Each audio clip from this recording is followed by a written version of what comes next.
Right, back in the cave. Apparently it's going to be hotter than shit outside today. It's getting there already, early in the morning. Sun's up, the horses are already diving for shade. Doesn't help to have a coat of black fur, does it? Now, where are we? It is Sunday. Holy shit, it's Sunday, June 8th. How the hell did that happen? Crazy. Crazy. A little behind in a few emails in one of my inboxes. And what else? Got a little bit of new. Those dogs. Those dogs that attacked Sarah and the kid and Ruby.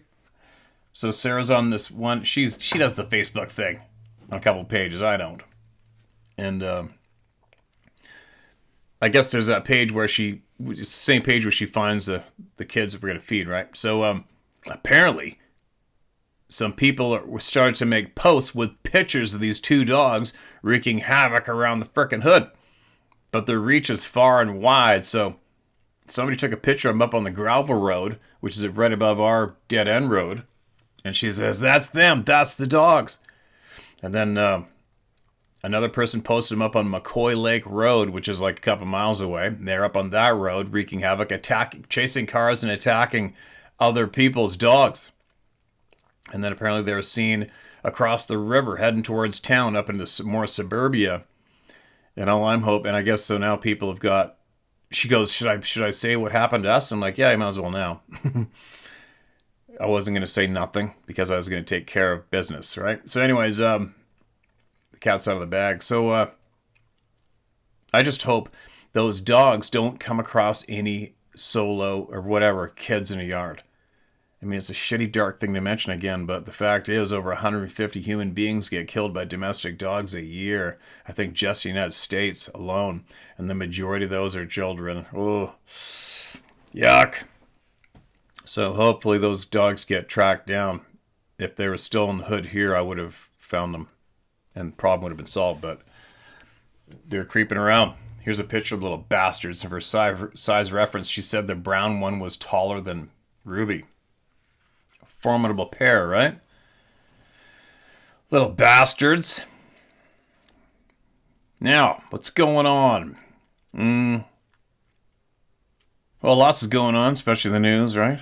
The war is just raging away. So here's a bunch of riots about to be people are attempting to riot in LA right now due to illegal people being across the border illegally. Illegal's illegal, right? I mean, I don't have an iron to fire, but I'll tell you what, when you see what's going on in some places, I don't care what country it is. Take any country, not the United States. Let's pretend this is another country, any other country. And picture being in a country, any country, bringing a flag of another country, wearing a mask, and then physically assaulting people, lighting businesses on fire, and assaulting law enforcement. I mean, you can't do much more to prove to the public that you're probably kind of inbready. You know what I mean? There isn't even a stitch of common sense in any person that waves a foreign flag in another country in the street and lights the place on fire. There's just nothing smart about that at all. And whatever happens to you should happen to you. You know what I mean? I think in your average world outside of North America, you do that in any country, you're going to be dead. You're going to be dead in a real short period of time, right? The law is the law, man. The law is the law. Illegal is illegal. I'm not sure where the foggy part of that is myself, but whatever. Anyway, moving along. Let's get into it, shall we? We got to hear from our people here. This email is titled UFOs and Chupacabra. Hola, fellow knowers, Steve, Sarah, and Sabe family. You're a banner infantry combat veteran here again. I've been a follower since 2019. When I got discharged from the Army in 1992, I went to Puerto Rico with my family. I was there during the Chupacabra frenzy. I lived on the east coast of town in Fajardo, where I did see a goat and a few chickens with puncture marks and blood drained. Yeah, that was weird, isn't it? The Chupacabra frenzy. That sums it up, doesn't it?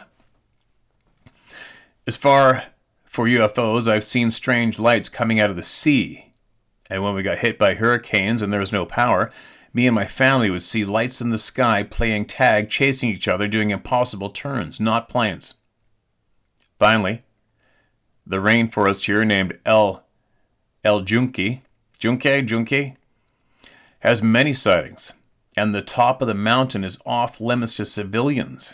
And by the way, there was a Navy base nearby, which is now closed, Saba, and people, including myself and my ex, seen objects come out of the water, but shoot out at incredible speed and turn 90 degrees and up into space. Puerto Rico is a hotspot for the unknown. You can use my name as always. I'm 57-year-old and I don't give a damn. Take care, Sergeant Jesse Montanez, U.S. Army combat veteran at your service. Jesse, appreciate you, man. I'd imagine if it's that common down there, there's probably I wouldn't be surprised there's a lot of video available too, right? I wouldn't be surprised. Appreciate you. This next email is from our friend Rob Duvall, who has spent over 30 years digging deep, very intelligent man, relentless in his pursuit of truth and sharing it now. And it'd take quite a bit for many of us here to catch up to what he's been learning over the years and sharing publicly now. 3 toes and some laughs is the title of this email. Now, there's 2 emails. One, I think he sent me some photos, and one must be of a dog man by a ranger a few decades back. Is it real? And the pictures didn't come through, so I'll save that email for later. So I emailed him back, actually, and said they didn't come through. Maybe you'll send them again. I'll save that portion for later. I happened to catch your video today, Friday, May 23rd, 2025. I kind of skipped around, but I caught the whole 3-toe conversation. And yes, as is almost always the case, by a legit source. Trust those who have everything to lose and not much to gain, always. There are 3 explanations for the 3-toed prints, and the prints will be decisively different. Sasquatch lineage that has a genetic deformation passed down. It's pretty common for Sasquatch to have abnormalities in the foot structure. I've noticed this myself looking for variations and or bad abnormalities that would make walking difficult. It's more common than most realize, and I don't know why. Dogmen with 3 toes forward on a hawk-like structure with claws. Understand, if you have a dog hybrid, that foot can look anywhere from a full-up dog hawk and pads to a full-up human-like foot, and just about any combination in between. Add that to foot abnormalities, like the numbers of toes or pads forward or off to the side. It could be 4 forward or 3. In my case, it was 3 forward, one of them off to the side that was like a partially formed digit rather than a fully formed toe or pad. It did have a claw. The last category is also real. I've not seen them myself yet, but a friend took pictures of these tracks in the snow up on Snoqualmie Pass in Washington State. He was so bothered by them that he would not share the pictures with me.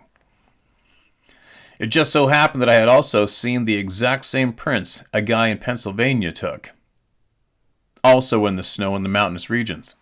Identical to the ones in Washington State. 3 toes quite long and narrow and splayed out. Narrow heel, again a V-shaped footprint, but no hawk. It was a heel, just narrow. My only conclusion on this is reptilian. We have to be careful because when we think of reptilian, we think of cold-blooded, and yet it was walking through the winter's snowfall up on a mountain range. These hybrids do not have reptilian or cold-blooded basis in their core nuclear DNA. Neither does Dogman or Sasquatch. I might be suggesting they have similar formulaic makeup, but with the blended different animals or reptilians. It might be. And that's a wrap. Now for some laughs. Poor Jeffrey M. I try to keep him out of my posts, but somehow my blood gets hot and he gets in there anyway. I don't blame you for not reading these to your audience. I never leave anything out, man, unless you tell me to. He posted some bullshit article that he didn't pen, but supported this leftover hominid idea. What? Let me read again. He posted some bullshit article that he didn't pen, but that supported this leftover hominid idea. And some people in his audience gave him praise, so I responded to them. The only reason I went to his page was to message him a link to my post where I call him out. We'll see if he goes there. But just to get him off his lazy ass, I also put some comments in his recent posts that should boil into his attention sphere. I don't use half measures. In Washington State, it was more likely that you would find evidence of their presence than not, even in the most urban areas. I scoured urban areas. I could go to the grocery store and find it on the way home, sometimes being within earshot of them. From there, I went to various places all over the U.S. and always found them. I went to Malaysia and found them, even on remote islands, and in Australia and offshore on Kangaroo Island. The more realistic explanation is right there in our own history that has been buried. You do not really have to look too far. For $500, I'll even tell you where to look. Haha. He's kidding. If that history is dead wrong, then we have a conundrum, don't we? So we must try to determine if that history is legitimate. If what it says is true, then we can verify that through language studies or DNA or name a method. And as it so happens, the DNA regime is yielding results even despite Meldrum's best efforts. Oops, did I just say that? Oh no.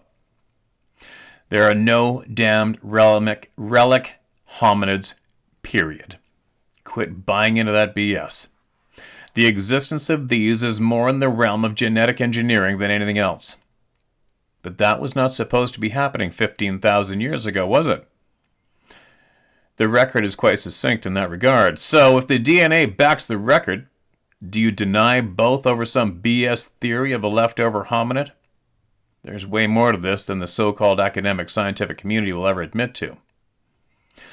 If Jeff had any real interest in getting to the bottom of this, rather than attack the DNA efforts, thwarting them in his mind, he would have supported it and waited anxiously for the results. Right? Which is it, Jeff? Who the hell are you working for? That's a highly legitimate question. Yeah, isn't it? So there was this argument that they are so rare that they cannot exist, and another friend of mine posted this response. Moha Man, New Zealand's Yowie. No native land mammals, other than a bat that probably came in a strong wind. An island nation that rose from the sea as a volcano. Every land mammals, other than that, was brought by ship. But here we have a long oral history of Bigfoot on an island. 1,260 miles from the nearest continent. One credible report of a sighting here should blow the doors off, quote, rare and elusive, end quote. They exist on every continent and islands, as widespread as mankind. The truth will sound like science fiction.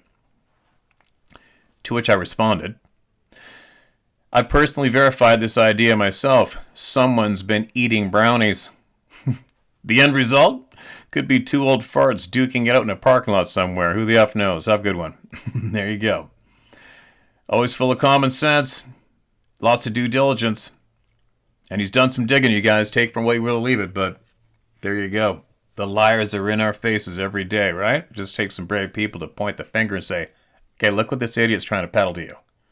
Right? Right. I find it easier just to kick them all to the curb, man. Kick them to the curb. Done deal. Focus on the people and move forward. Share knowledge. Now, what's this one? Back wall question. Hey, Steve. I was watching a show tonight with my wife, and she asked me, what's that pole thing hanging on the wall behind him? Not sure. I said maybe some sort of old-time fishing gaff. Anyway, if you could please let us know what it actually is, that would be great. Anyway, I love listening to you tell people stories. I have a story of prints we found many years ago, but I'll save that for another time. Keep telling it the way it is, and thanks again. Okay, man, you should have sent it with this one. Trust me, you should have sent it with this one. The thing behind me, that I was trapping wolves way up the Pemberton Valley one year. And I was snowshoed into this big stand of mature, big, the 1,000-plus-year-old size cedar trees. And I was on top of about 4 or 5 feet of snow, I'd say. Yeah, oh, for sure. Yeah, probably 4 feet, 4 or 5 feet, yeah. Anyway, snowshoed in there, following this pack of wolves. I was on the west side of the Lillooet River, okay? I'm standing there, and these cedar trees are huge, right? What are they? They're like, I don't know, 5 feet across the bottom, 6 feet across the bottom of these trees. I'm standing there, and I'm just looking around, and all of a sudden, I just see this straight line on against the trunk of a tree, and I was about 20 yards from it. I'm like, huh? What's that? A straight line. It stands out when you're in the timber. I'm looking at it, and I snowshoed over, and it was this fish. It's actually a fishing spear. Dunk. Used back in the day. The thing is ancient. Cedar handle on it, so it didn't rot. And it was hanging by one of those hooks on the end. The fish hook on the end. So how those work is you look at your fish, you have to stab it perfectly so that either one of those hooks go on either side of the fish's body, and the one middle one skewers it, and the two hooks grab it, and you pull it out of the water. And then I went exploring a little further into that timber, and I found the remnants of an old log cabin, like a small one, probably a trapper cabin, and it was absolutely like almost flattened right into the ground. It was ancient. It was old. But I mean, obviously that's cast iron. That's iron on the end of that thing with old iron wire. So, I mean, we're not talking really old, but pretty old. So I grabbed it, took it home. That's the story. That's the story. Looking forward to you sharing your track email one day. Man, there's dust in here. Dog hairs floating around.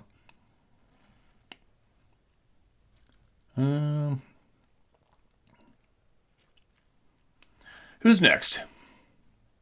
A warning from a encounter. Hi, Steve. Please keep my name secret. You can call me Dusty if you need. I just recently discovered your channel on YouTube, and I just first of all wanted to say thank you for always being upfront, honest, and just saying it like it is. It's nice to know there's still good people in this crazy world. I wanted to share my story with you because I wanted to warn people how potentially dangerous these Sasquatch creatures really are. In 2017, I had what I can only think was a very harrowing encounter while I was sitting around the fire pit in my own yard of all places. Have in mind this is mid-October down in South Florida, and I was with one of my best friends, so I know I wasn't just hearing things. We both heard the same things and felt the same fear. While we were sitting around my fire pit, listening to the music and cooking some food, we heard very heavy footsteps walking all around us, like someone was pacing and watching carefully. That'd be creepy. I've been around the woods and have many years of outdoor and tracking experience, so I'm not a fool when it comes to nature. And what we heard was walking on 2 feet like a human, but much heavier. I thought at first maybe someone was lost or possibly it was a homeless person. I approached the tree line and yelled out, "Who are they?" Or, "Do they need help?" Instead, all I got in return was more walking, but this time it came towards me. It got to a point where it was starting to get very nervous, very nerve-wracking. I went inside my home and got my shotgun just in case, and I came to the tree line again and yelled out that they were trespassing on private property. Either they respond or they will be met with force. Again, I got nothing but walking towards me noise, this time faster. I fired a warning shot into the ground. After the shot was fired, it was dead silence, almost deadly silent. Whenever you hunt, and it's that quiet, you know something is wrong. My friend was terrified at this point and begged me not to stay there that night. I lived alone around the swamps of South Florida. Noises like screams or howls have been reported around there in the past. Once the police were called, and a search was done, but nothing was found. Or was there? Needless to say, I didn't stay there that night, and the next day when I came back, I found nothing. No tracks, no signs of life, not even a broken stick. I hope my encounter serves as a warning to everyone. If you go out in the woods, carry a gun. Don't go out there at night. I shared this encounter twice with the BF blah blah O, and as I have learned, they're nothing but a joke and a disgrace to the truth. Thanks again for all that you do. Stay safe out there, and God bless. You stay safe out there too, and appreciate that. Email of concern to all the people through me from you. Appreciate you, man. Keep us posted if anything changes or has changed. This next email. Steve, attached are a few pictures of what appears to be something thrown at you. It comes from the bushes at your right, hitting your quad just above the rear side, right side tire. Timestamp 2614. Now my sighting, and yes, you can use my name, Pete Pantalone. Last name pronounced like the word pant and the word alone. Pantalone. Just squash them together. Gotcha. See these pictures first. Yeah, I remember that day. I remember the sound. And for all you guys, that's late September down the river out back. And you can see the object about to impact me. And it came straight, almost 90 degrees from somewhere, right? And I was the only one there. I don't know what it was. I definitely hit the quad, and I think I ignored it, didn't I, that day? I think I just ignored it and kept on going. Because I'm well aware they are there. Lots have happened. A few things have happened in that river behind me that people here noticed over the years. In September 2017, I was driving from my cousin's house west of Georgetown to my home in Smyrna, Delaware. Very rural. Farm country. When I rounded a bend and off to my left, roughly 200 yards, I saw a very large, upright walking, hair-covered man. He was coming up a hill from the cornfield, passing a barn. It was between me and the barn, and when it looked up at my vehicle, and immediately, with amazing speed, ran to a hay round, slightly closer to the road. I've never seen anything alive move so quickly in my 60 years on this planet. I truly could not believe my eyes. As it ducked behind the hay round, I could see the top of its head, as it seemed to be trying to look around the large hay round. I pulled to the shoulder and fumbled for my smartphone. Once I got the phone, I looked back up to see it tear ass around the side of the barn, then gone. This was in Delaware, Sussex County, at roughly 2015 hours in the month of September. So it was plenty light enough to see. I just can't believe a Sasquatch would be in Delaware, given a little further east is the Atlantic Ocean, and west-southwest is the Chesapeake Bay Basin. This is a very small state with little to offer Sasquatch except for Sussex County deer. Couldn't believe my eyes. Steve, I'm a knower. And as you probably guessed, no one believed me when I told them. So I'm writing you to share with the good people of the Round Table of Knowledge. Keep on keeping on, brother. Thank you for all you do. Godspeed. Peter, nothing but kind well wishes to you and yours too, my man. Appreciate that email. Big time. Especially throwing down where it was. I wonder how many people are going to chime in from that area. I wonder.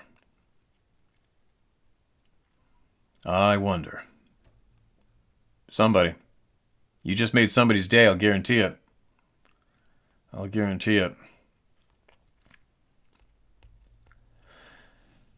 This next email is titled 2 Weird Experiences.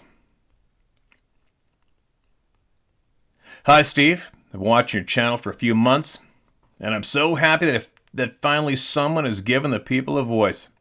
This has been a long time coming for those of us that have experienced the unexplained. Thank you so much. I have 2 stories I'd like to share with you. Please do not use my last name. Okay, I gotcha. Let me tell you a little bit about myself. My name is Mary. I'm 67 years old and recently retired. I've lived in northern Michigan for over 30 years, on 100 acres of hills, woods, and swamp.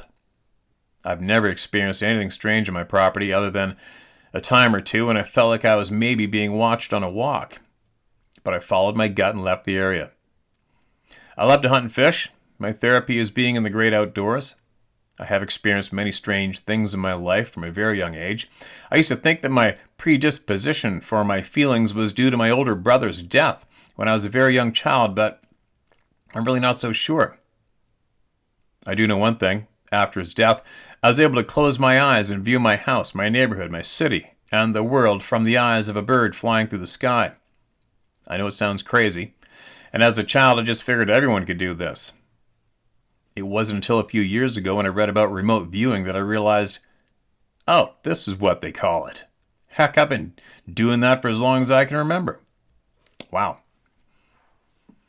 But enough about me. I have two things I would like to share with you. Back in 1977, my friend and I drove from Michigan to Daytona Beach, Florida to watch the motorcycle races. We spent our 2-week vacation hanging out on the beach, partying, just two 19-year-old girls with no cares in the world. And back then we could do a straight 24-hour road trip and be back to Michigan in no time. So we decided to leave at midnight from Florida. We had taken my car, which was a stick shift, and because my friend didn't know how to drive one, I was the designated driver. The route back out of Florida took us through Alligator Alley, which is an 80-mile stretch of swampy nothing. My friend was asleep as I drove. I had my coffee, music on, and feeling a little edgy as it was so dark, and I just wanted to hurry and get through this part of Florida. The cars were far and few between on that stretch, and the majority of time it was a black nothingness. I tried not to think about what would happen if we had car troubles or went off the side of the road into the swamp with alligators. We were probably about 40 miles into the stretch of highway when my headlights came upon a big black figure, hunched over and dragging something. A deer? Maybe across the lane. I had to do a sharp swerve to miss it, and I almost went off the road. I started screaming, "Did you see it? Did you see that?" My friend Semi woke up and said, "Nope." I was shaking so bad as I tried to rationalize in my head what I had just witnessed. I couldn't understand what I'd just seen. It wasn't computing in my head. So many questions. Who was it? What was it? Was it an alligator hunter? It couldn't have been a hunter, as there were no cars parked on the highway before or after this whole incident. If it was a hunter and he was dragging a kill across the highway, why didn't he have a flashlight? Why was he in the middle of the highway? Was there an accident? Should I stop to help? What is a person doing in the middle of absolutely nowhere in the dark dragging something? What the F did I just see? I thought about this incident through the years and still don't know what I witnessed. The second story was related to me by a friend, and he is a law enforcement officer in the Texas Hill Country between Austin and San Antonio. That's where I was just recently. My friend had a partner that he rode with on occasions for a few years, and his partner was an older guy that was due to retire in a few years and was soft-spoken and quiet with an uncanny knack for observing detail during incidents. Just an overall very good guy. One night, when they were on patrol and it was a slow night, his partner relayed an incident he experienced that he couldn't explain. A few years prior, his partner was by himself and he was driving through a portion of the hill country to get home one evening about 2:30 a.m. The stretch of highway he was on was very desolate and with no city lights and very dark. He was coming over a hill, and his headlights came on this thing crossing the highway. He described it as 8 to 9 feet, hunched over creature, blacker than black, hairy bipedal, creeping slowly across the road. He said it did not look at him, actually seemed unaware of his headlights or that he had stopped to watch. This thing or creature crossed the road and moved on into the woods. His partner said it wasn't human, and it wasn't of this world or anything he'd ever seen before. It shook him to the core and made him question what he thought he knew about this world. Right? Thanks, Steve, for all you do, and thank you for allowing me to share these stories. I believe the truths that are out there and have been kept from us will come to light sooner than we think. They're coming to light every single time that people speak. Actually, don't you think? The truths are coming to light here. As soon as we accept the fact that we don't need it acknowledged by these pricks that are stealing from us, then we move forward rapidly, right? Right. Appreciate that email, big time. Where am I?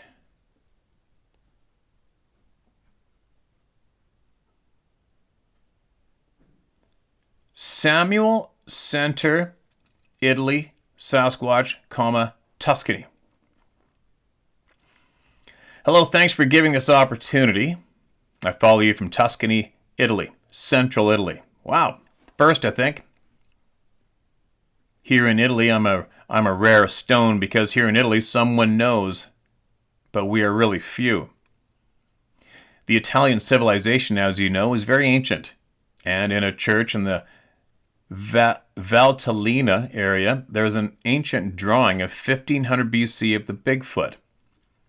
I attach a photo of the drawing of 1500 visible to everyone in that church. Here, many small and medium animals migrate from the areas of Russia to Italy for thousands of years. Foxes, lynxes, wolves, and bears from the nations of our Eastern Europe, Russia, etc.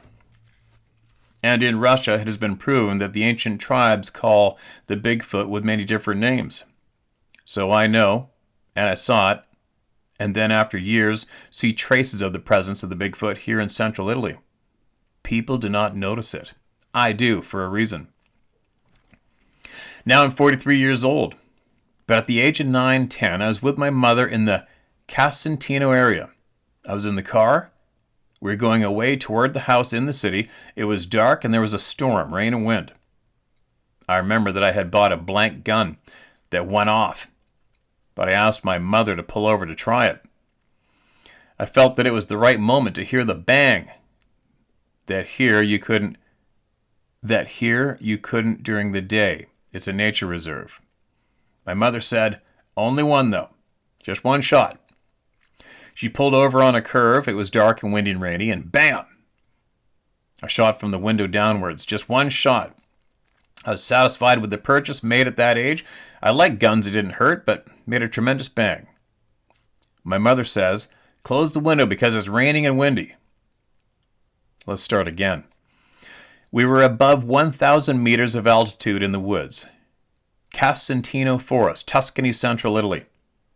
We make 2 curves downhill, and suddenly my mom, with a strange voice, says to me, did you see it? Did you see it up there? In front, did you see it? The headlights of the car on the curve illuminated a figure at least 2 meters tall, reddish with long hair that varied on gray long hair. I only saw a part of it, but my mom, while driving, had her eyes carefully forward. She saw it better. I only remember a high mass of hair and an arm, shoulder, big, hairy, reddish gray. Then I said, what? What did I see? What was it? She said, a Bigfoot. It was a damn Bigfoot. And she stopped, then said, no, let's go. She started again, but the creature was already at least 50 meters behind. Then, given the storm, she started again. She started going again, and there's no way to stop. The road was dangerous and downhill, and rivers of water were coming down, a lot of wind. My mom then swore to me that she saw that. I saw it, but only half a part. Then said my mother, he was swinging nervously behind trees and was bent over his legs. He seemed scared by the headlights. Then we realized that I suddenly shot higher, scared him, and he ran down. Oh, then they realized suddenly that he had actually shot higher and scared him, and he ran down. We were in the car going downhill after 2 curves, stopped him without wanting to. Any animal would have done that.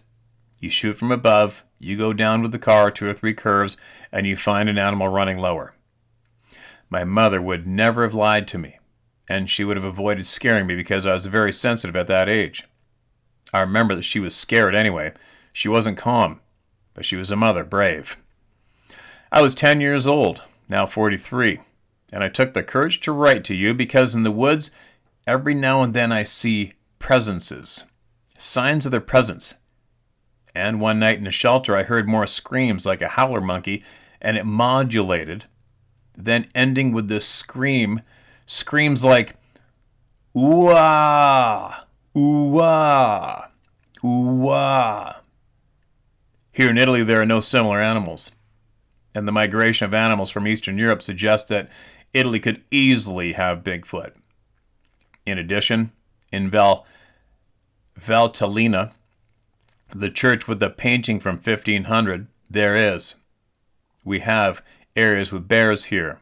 We have the Sasquatch, not American, but in my memory, they are the same as those that show us photos from the United States. Thank you very much. Here we are, rare pearl. Here we are, rare pearls, and they look at us very badly, so I will not say my name. Call me Sam. I'm married, and my wife realized by herself that these things exist, and look at us. Signs in the woods. Thank you, thank you, thank you. Why do you put the translation on your vocal sound videos? This is very important. Thank you. I'm attaching a real photo of the church painting, but you can also find it in Google. Bigfoot Church in Valtellina, year 1500. Now I see the symbol of Sasquatch, European, into the wood. But in Italy, only institutions and government denigrate this. There's the picture. We're familiar with that one. We've had that shared. 1500, painting of the Sasquatch, the hairy man, right? And the translation thing, you know what? I don't even know. There's an option to translate my audio on YouTube. If there is, I'm all over it. I'm just not familiar with it. I guess I should probably look, right? I wonder if you can do that and translate it. I don't know, does this automatically, you can pick what language you want to hear? I'm guessing maybe just kind of like on Netflix or whatever.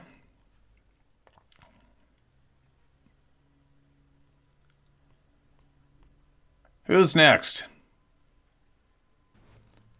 All right, this next email is titled Peekers. Hello, Steve. Hope this email finds you and Sarah well. Longtime follower of your channel. You're a man in every sense, and we need more like you for the young to see and aspire to. That's the highest compliment I can give someone. Appreciate that. Appreciate the kind words. This story is something a coworker said to me in passing because I had been talking about Bigfoot the previous week. Honestly, I wasn't even paying attention at first, as he's known to tell stories that go nowhere.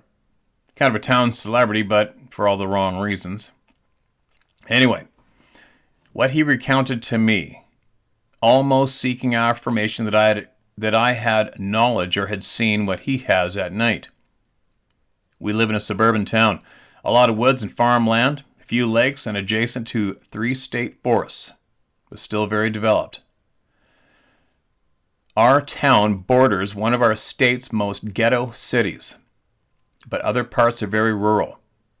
Anyways, he conveyed to me that while wandering the streets and paths near our homes and work, he described what he called peekers, with glowing yellowish amber eyes. They stared at him from the forest and the fields of tall grass as he'd walk home or to cool off after an argument. He doesn't see them often, but he has on multiple occasions. He described them as either being close to the ground or standing tall and still, though he said he often sees them by their movement of bobbing their head from behind trees, rock walls, or other structures. Always at least 2. They're quiet, though, as he has heard like a strong, consistent teeth chattering sound. He said it's hard to see their face other than 2 glowing circles where their eyes would be, and an outline of this human, this completely brownish black. And get this, 0 ambient light. Slender arms and slightly bigger torso, tall, smart, and muscular. They move very fast, often following his route. They stay to the wood line, or when he walks the trail, they still peek around trees, but could be anywhere. Flat to the ground in the dense canopy leaning out with its arm outstretched before returning to behind the tree. They have also entered into his and other surrounding neighborhoods, the glowing eyes peeking from inside or behind sheds, in trees, and something cut him off at one point. Trying to explain that's a Bigfoot, and he was reluctant to give it any classification. But I could tell he did not agree, nor like my Bigfoot suggestion, saying, "No, they're too lanky with glowing eyes." I believe him. Though I know a lot of what's being reported, what's been theorized, and have the classic encounters memorized, I know he didn't know anything other than Patty and what he's seen, the peekers. Very odd. Near this is a place the town puts whole deer and other animals that get hit and killed by a car. My other friend walks by there to his work car every morning, and he's noticed on several occasions over the years where a whole deer, like everything a deer once was, is gone. Whole body picked up and gone. When critters eat the roadkill, it's a mess. Clawed, ripped, and shredded. But these big deer just gone. Both him and myself also heard 3 extremely loud growls. Like all the same noise, but in varying deep pitches. We then proceeded to watch about a half a dozen trees just get pushed over. Then hear it walk away. So we decided to not enter the woods that day. No doubt. Each of our hearts was going to burst. One caveat, the fact it comes into people's yards is scary as shit. Now that I think of it, the days of silence was over. No animal sounds in August. She is going to move into a new apartment and try to go away for the 4th. Sincerely, John G. Sounds alarming to me, John G. You got any updates from what's going on there? Let us know. And appreciate the email and the kind words especially.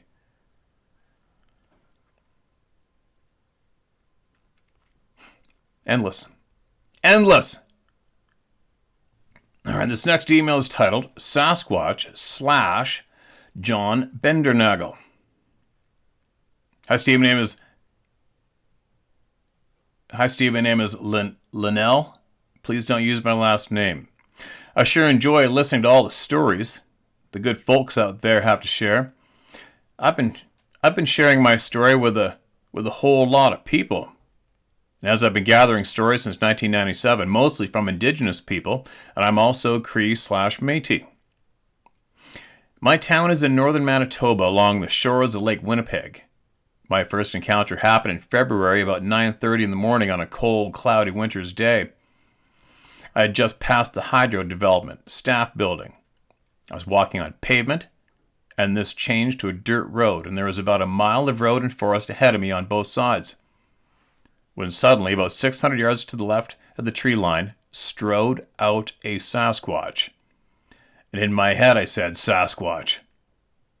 It was tall, black, about 7 feet tall, long and lanky, and built like a basketball player. Its long arms swung as it took long, graceful strides. It also had a hump on its back. It took 3 long strides and seemed to turn on a dime.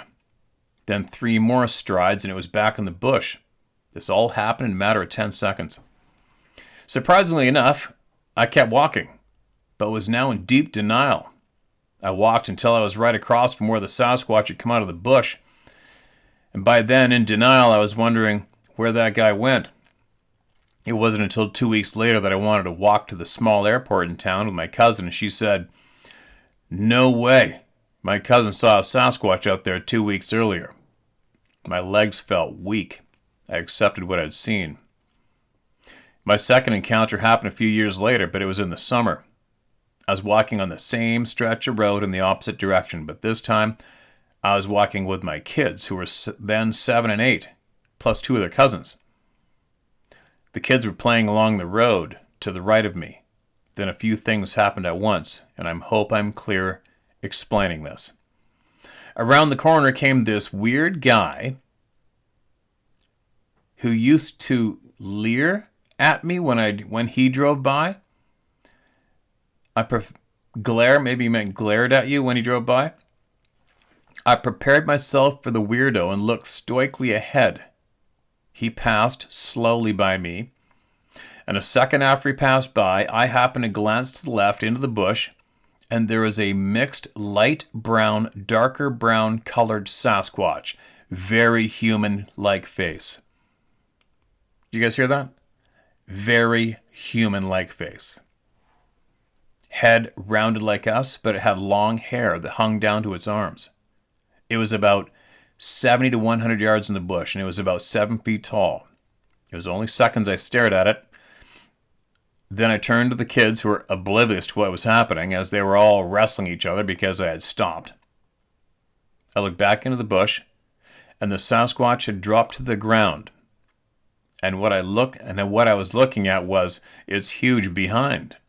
Then it crawled and hid behind some brush. I then went yet again into denial and flagged down the next vehicle to get a ride home as I was walking with my kids.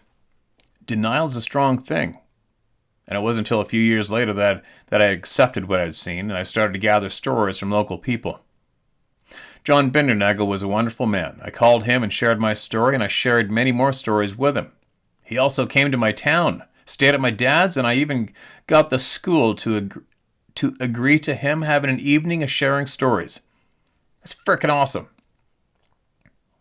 He was so kind, no ego, and we need more wonderful people like him on this earth. Thanks for sharing, Steve, and God bless. Thank you for sharing. God bless you, too.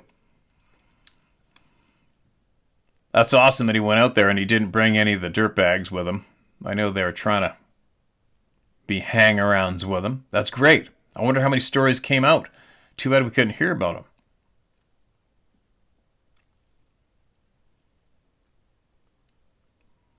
Appreciate you big time. Email us back anytime, would you? Manitoba. Big scuffle went down quite a while ago, years ago, with a videotape a native guy took with an old VCR camcorder, one walking down the side of the river. Made all the news channels. Manitoba. This next email is titled, "It Wasn't Real Until It Was."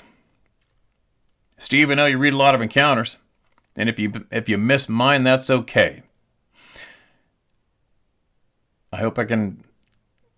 My name is Dennis Mays. Dennis, I hope you don't tell me not to use that after I read this. And I'm also on the path to truth. I even started a podcast based on my own research of the patterns that come to light in the encounters. The beings that your listeners describe are definitely out there and became real to me about 20 years ago. I had not ever had anything of this sort happen to me before, and never had anything except a few odd sounds in the woods that gave me an uneasy feeling. And here's what happened to me. I worked in recycling about 20 years ago and would frequently be paired with another worker to train them, or just get the job done if they were already trained. A new guy joined the crew and we hit it off pretty well, right off the bat. And after working together for around 2 months, he came up to me and asked me a question. The question he asked me was, "Do you believe in demons?" My response is pretty straightforward. I've never seen one to believe in it. He went on to tell me that he had been camping out with his brother and their girlfriends at the time deep in the backcountry of Boone County, Kentucky. The spot was a dried-out creek bed and a small beach-like clearing next to it. There was a single-car gravel road leading to it. It was several miles long, maybe a 30-minute drive, and I've been on that road and it can get a little scary at several parts. After several hours, what was a good time, a few beers and some music playing on a small boom box. Who even uses boom boxes now? Wow. We're old now, LOL. They began to hear a shrieking scream come from the woods and thought it was a woman being murdered. They were also ready to dismiss it as some animal, but then they began seeing the eye shine in the tree line around them.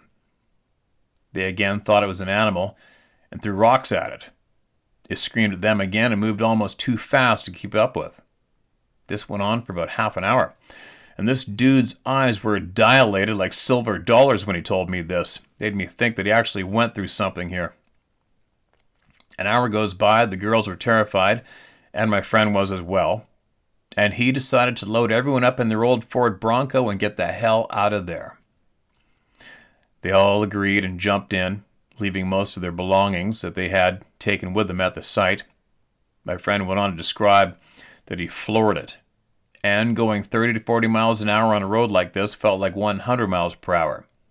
The eyes were behind them the entire way, and it was keeping up with the vehicle. They made it back to his parents' house about 30 minutes away and went inside and up to their attic where their bedrooms were situated, and the thing actually followed them home. They could see the red eye shine pacing back and forth at the tree line watching them, and the screams followed. I'd like to note that I didn't believe a word he said at the time, and I thought he was pulling my leg, to be honest. He had went on to tell me that he no longer stayed out past dark because it was still following him a year and a half later. I laughed inwardly and dismissed it as bullshit. But one night, about a week, maybe two later, I asked another friend who was an avid hunter and fisherman to come and take a listen to the story. This friend was a huge skeptic, and I had figured that we'd get a laugh out of it. We'd bought some beer and were hanging out at my family's farm when I convinced my other friend to tell the story, and he did. My second friend, sorry, no names, but I don't have their permission to tell names, didn't believe a word of it either. And after he told the story, we sat there talking a bit and trying to catch him in a lie. And I feel terrible for this because of what happened next. But at once, my friend jumped up and grabbed his keys, saying to us, "I have to go, it's here." He ran down our front hill to his car. He ran down our front hill and to his car, parked in the long driveway, and he promptly took off like a bat out of hell. I looked at my remaining friend and laughed, saying, "That was a good touch. Really sealed the deal, huh?" We laughed our asses off. But then the scream happened. From about 30 feet away, behind a dog kennel where my family kept their outside dogs, and I immediately realized that all of our animals were dead silent. And the hair on the back of my neck stood straight up, and still does even typing this out now. That scream, man. That goddamn hell scream. I never saw anything because me and my friend went into the house fast. I'd forgotten to mention this friend had a broken leg and a cast due to an accident on a dirt bike, and I grabbed him and lifted him up, slinging his arm around my neck and shoulder and hauled ass inside. And he said, "Grab the beer cooler." And I said, "F no." Grab the beer cooler. How many of us got friends that would do that? Every one of us. We sat on the inside of the house listening to something run away from the farmhouse through the woods, and it sounded big. But again, we never saw it and didn't want to. And to this day, I don't know what became of that friend who was being chased. I never saw or spoke to him again. His story and that scream stayed with me for years. I even started a small podcast based in Kentucky called the KYX Files to hopefully coax more people around here to step forward and confirm the sightings. Many have. We want to know the truth, Steve. We want to know why we haven't been told the truth about the world around us. I believe it's the land and lumber industry behind it, but I can't be for sure. So sorry for the big long email, but I wanted to get this out there. What you're doing is a good thing. I'm glad to know you're out there, man. Me and my brother Tyler found your channel, and we're glad to know someone else is out there trying to help. It's a huge relief. Never drop your shield, Steve, but if you ever do, there are many of us ready to put ours in front of you. We're with you, man. Thank you. Did you say to use your name? Dennis? Yep, Dennis Mays. Gotcha, man. Appreciate that. Glad you're helping. What are the chances of having that? I mean, random timing, right? Perfect timing, really, especially for somebody laughing. But yeah, wouldn't you feel bad in that poor guy? Must have scared the shit out of him. I wonder how he's doing now. Whew. Anyway, I gotta get going. I'm not sure what we're gonna do today. I think Sarah was hinting for me to take those guys fishing one more time, get Chippy on the boat. We'll see. It's hot out. It's gonna be really hot today. But anyway, share my story at howtohunt.com. For all those that always say, "Where do I send my story?" Share my story at howtohunt.com. And you can email Sarah if you want to go fishing. I do believe the last week of June is wide open. It's a good week, trust me. And that's bookit at howtohunt.com. And if you do email her to go fishing, tell her the days you're hoping to go, okay? Tell her what days you're hoping to go and then go from there. I just heard a little minor complaint the other morning. She's like, "Oh, people keep emailing me and asking me what days they can go fishing." She doesn't have one of those auto calendars set up, I don't think. Anyway, whatever, blah, blah. You want to go, that's how you get a hold of her. I think that's about it. The Guard Pro trail cameras, the link for your discount off those wicked trail cameras on our website, howtohunt.com. And her hats and t-shirts and all that shit are there too. And that's that. I'll probably hopefully be back tomorrow. I should be. Sooner or later, I'll be here. keep the truth flowing, all right? Just keep it flowing. I'll be back later.